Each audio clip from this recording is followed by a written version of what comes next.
जैसे तुम सब्ट्रैक्शन करोगे, दो ग्राफ का सब्ट्रैक्शन करने वाले, तो मान लो दो कंटीन्यूअस फंक्शन है। अब इतना पार्ट पहले से है, इतना पार्ट पहले से है, इस पार्ट में ये पार्ट तो घटा रहे हो, ये पार्ट घटाओगे तो घट के इतना हो जाएगा। अब ये हमारा मेन डॉट आ गया। दूसरा हमारा है इतना पार्ट पहले से है, उसमें से तुम इतना घटा दोगे, इतना इसको नीचे ला दो तो इतना घट गया। ये दूसरा पॉइंट इस तरह से हमारा वो भी क्या होगा, उसका भी ग्राफ बनेगा। तो दो कंटीन्यूअस फंक्शन का, अब तुम अगर लॉजिकली सोच पा रहे हो तो सुनो, दो कंटीन्यूअस फंक्शन का एडिशन हुआ, सब्ट्रैक्शन हुआ, मल्टीप्लिकेशन हुआ, ये हमेशा क्या होंगे, कंटीन्यूअस होंगे। डिवीजन वाला क्या होगा, अगर हमारा फंक्शन एक फंक्शन fx है, दूसरा gx है, दोनों कंटीन्यूअस है, लेकिन जहां जहां gx 0 हो जाएगा, जहां जहां gx 0 हो गया वहां पर वो अनडिफाइंड हो जाएगा। तो डिवीजन क्या हो जाएगा, अनडिफाइंड मतलब डिसकंटीन्यूअस।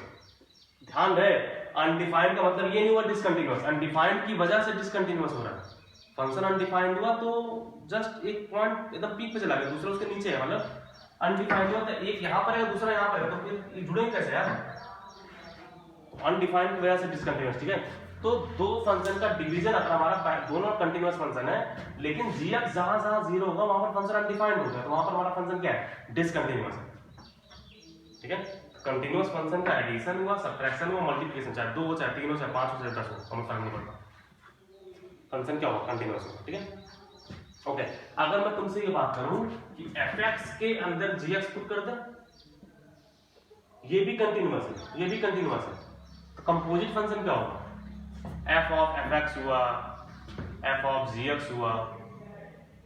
अगर हमारा fx भी कंटीन्यूअस है और gx भी कंटीन्यूअस फंक्शन है, तो f of gx हुआ, चाहे g of fx हुआ, चाहे f of fx हुआ, चाहे g of gx हुआ, कुछ भी हो, वो भी फंक्शन क्या होगा, कंटीन्यूअस होगा। क्यों?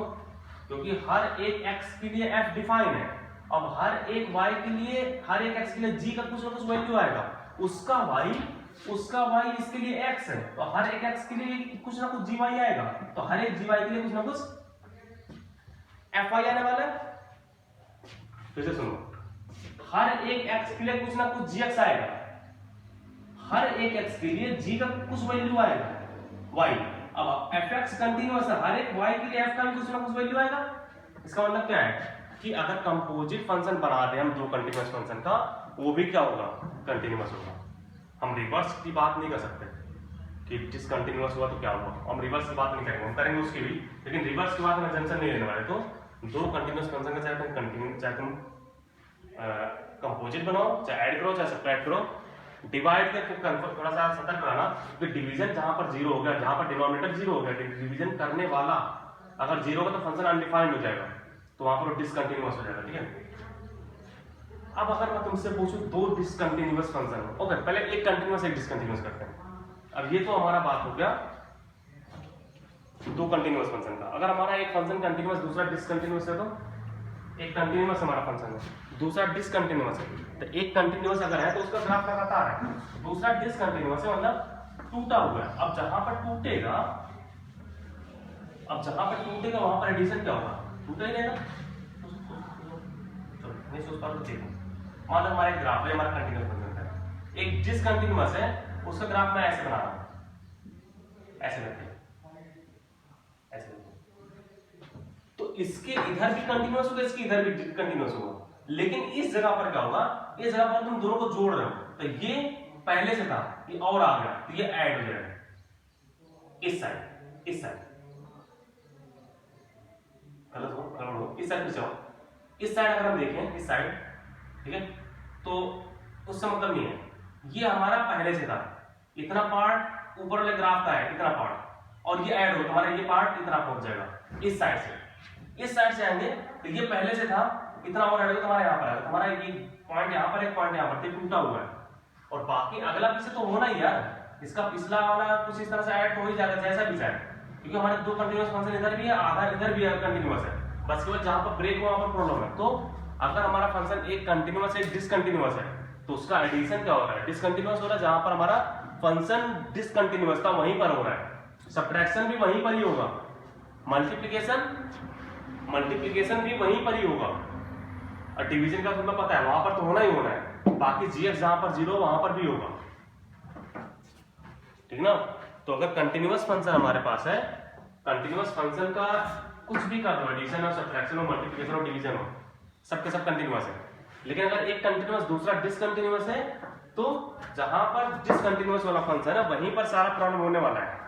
अब अगर मान लो तुम्हारे पास आ जाए दो डिसकंटिन्यूअस फंक्शन, दो फंक्शन डिसकंटिन्यूअस है, इनवर्स की बात करेंगे क्या?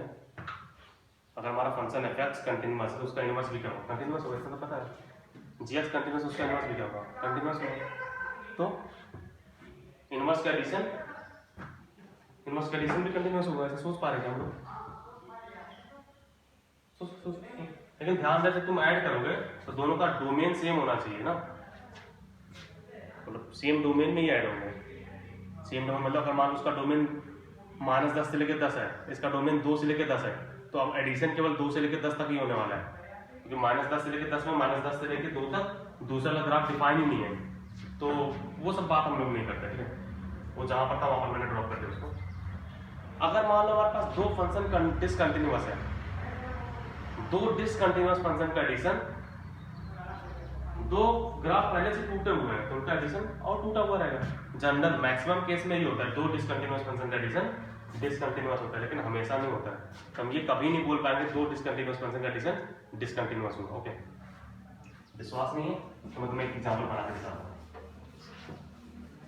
जस्ट रिवर्स कर दो यार, मतलब मान लो कि हमारा एक ग्राफ ऐसे है, ये हमारा एफ है, मैं जीएस वाला जस्ट मैं रिवर्स करता हूं।